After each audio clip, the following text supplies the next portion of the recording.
Well, the Israeli Prime Minister has declared all Hamas terrorists dead men walking, above ground, below ground, and outside Gaza.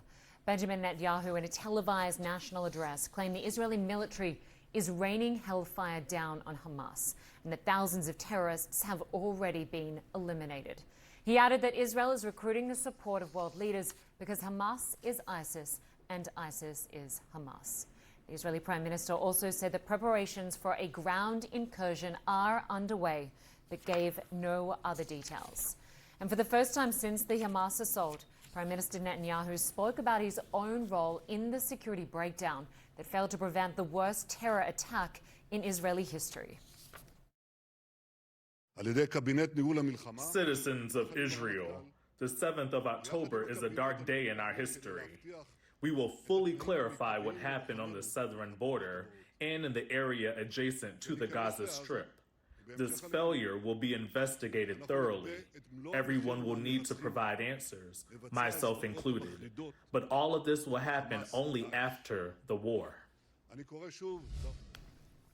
Lt Colonel Peter Lerner is a spokesperson for the Israeli Defense Forces. He joins us now live from Tel Aviv. Thanks for joining us.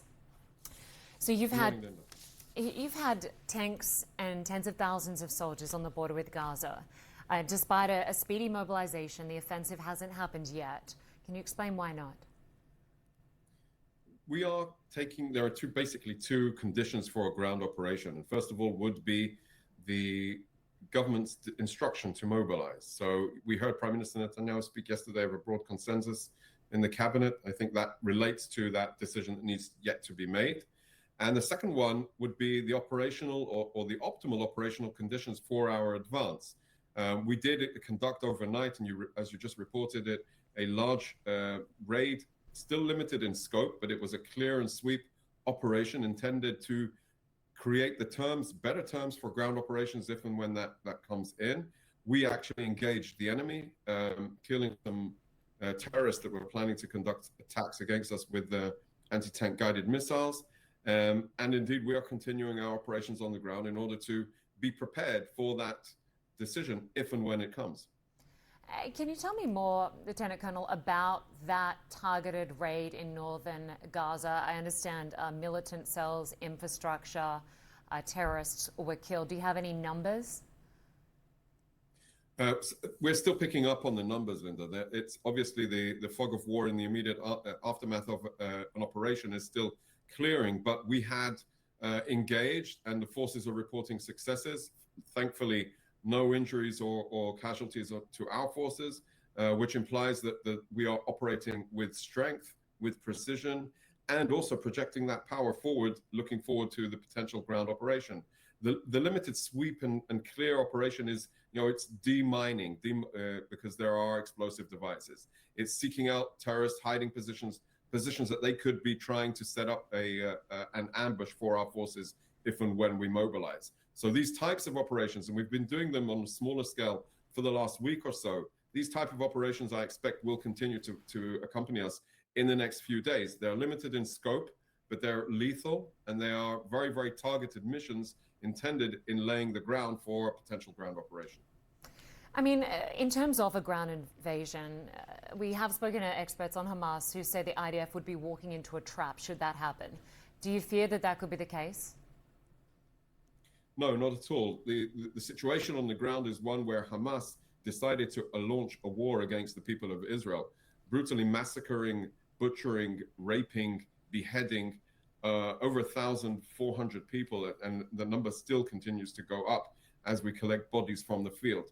And that basically what Hamas did, they signed their own destiny. An organization, a governing authority, a terrorist army, they can no longer be allowed to have the luxuries of government. They can't be allowed to have the position of power to accumulate so much tools of terror in order to launch attacks against our people. And that's why the IDF, the Israel Defense Forces, is doing exactly what we are supposed to do in engaging the enemy, taking the war to them, and making sure that they are being pursued and not operating out of a sense of luxury against our people. So while obviously we acknowledge in any counterinsurgency or any anti-terrorist operation is a difficult one because they intentionally, I would say they intentionally work against and beyond the realm of the laws of armed conflict, where a regular military works within the realm. They intentionally put the civilians at risk, intentionally hide behind hospitals, behind UN facilities, intentionally operate in a way that jeopardizes security. And we intentionally do exactly the opposite. We tell people to get out of the way. We announce we're coming, even at the risk of sometimes setting ourselves up in a situation of ambush and putting our forces at risk. So we understand it's a long battle, and this is exactly what the Prime Minister was talking about yesterday, but also, of course, all of the military echelon. We understand that this is a long war. It's not something that will be over. And that is why I would add, Lynda, it's not something we're rushing into, but something we're going into with a very, very clear head of our goals, of our mission, and how it needs to be done. I want to ask you more about the fuel situation in Gaza. We've been speaking to aid agencies that say fuel is desperately needed to keep hospitals running. The World Health Organization saying 35 have already closed.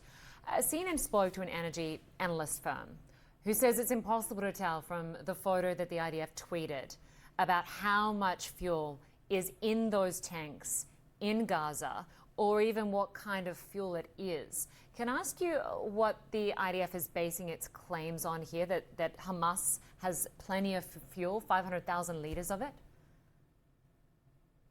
Lynda, we know what is in those tanks. We have intelligence, we have connections, we have information, but those aren't the only tanks Hamas have in the Gaza Strip. They have other reservoirs of fuel. And the question, I would say, of the need for fuel, it's obvious, because if you are dependent on fuel energy, even though there is obviously solar energy panels on most of the hospitals in Gaza, so there's not a zero-sum game, either they have energy or they don't. All of the major hospitals in Gaza have solar panels, so there is energy. But the question needs to be is, why is Hamas not giving the fuel to Gaza, to the people of Gaza that actually need it? Why is Hamas hoarding the fuel that they have and not supplying it to the United Nations? And my question to the United Nations is, why aren't you asking and demanding to receive fuel from Hamas? This is the question that needs to be asked and answered by Hamas. And one of your colleagues, Jonathan Coricus, another spokesperson for the IDF, told CNN that Hamas has been stealing and stockpiling oil, citing a UNRWA tweet. We can't find any such tweet right now, apart from a deleted tweet thread. Can you give us any more clarification on that? Indeed, they put out an announcement, and probably for their own safety and caution or intimidation by Hamas, they erased the announcement. It just goes to show what type of operational environment the United Nations are operating in Gaza, and therefore, instead of being whitewashers for Hamas, they need to be very, very clear on actually what is happening. They put out this announcement. We saw it. The world saw it. It was on social media and on their website. But within a few minutes after we'd noticed it, they erased it. And we expected it was because Hamas intimidated them, threatened them, and told them that they have to erase their announcement. The only clarification we saw was a no looting clarification from the UNRWA. It said that no looting had taken place in any of its warehouses in the Gaza Strip. They tweeted it out. Like any bureaucracy, I can imagine that before they put out any serious announcement, it goes through a series of approvals. And I can't imagine that it was just some intern that tweeted out that Hamas had apparently come into one of their compounds and taken fuel and medical supplies. And I'm not a spokesperson for the UN, but they should be clearly demanding that Hamas give them fuel so that they continue their operations, their humanitarian operations for the people of Gaza. The same people Hamas is supposed to be protecting, but not. They are actually jeopardizing the people of Gaza.